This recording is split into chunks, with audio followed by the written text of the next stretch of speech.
Acqua troppo ghiacciato, sì, freddo molto. Quando io sono alzato dopo loro carabinieri chiedermi tu sei freddo, adesso no, non è freddo perché io ho visto una persona come me, io posso entrare. Quando è uscito dall'acqua ghiacciata non ha voluto andare in ospedale, si è avvolto in una coperta e ha detto ai carabinieri di pensare solamente a quell'anziano che aveva appena salvato. Usmane ripete: non ho fatto nulla di speciale, ma in realtà è stato l'unico a fare qualcosa. Molta la gente che si era fermata a guardare quello che stava accadendo ieri mattina vicino alla passerella pedonale sul fiume Brenta, ma lui è stato l'unico a buttarsi. Troppo contento perché quando tu visto qualcuno fatto, solo Dio aiutare. Dio non aiuta nessuno, non posso fare da solo.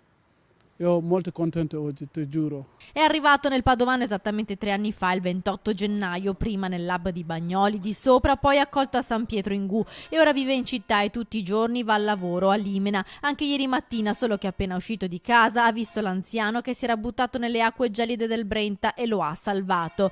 Un gesto senza esitazione che ha colpito i padovani, che lo definiscono un esempio positivo di immigrazione. Un nobile gesto, mi sembra. Sì, lo reputo proprio una persona per bene, uno che si comporta così. Ecco, forse è un esempio positivo quando... Positivo, assolutamente, per la comunità e per tutti questi che hanno tanto odio addosso in questi ultimi tempi. È un esempio positivo, Certo, sicuramente positivo. un gesto che gli fa... Di cuore, sicuramente.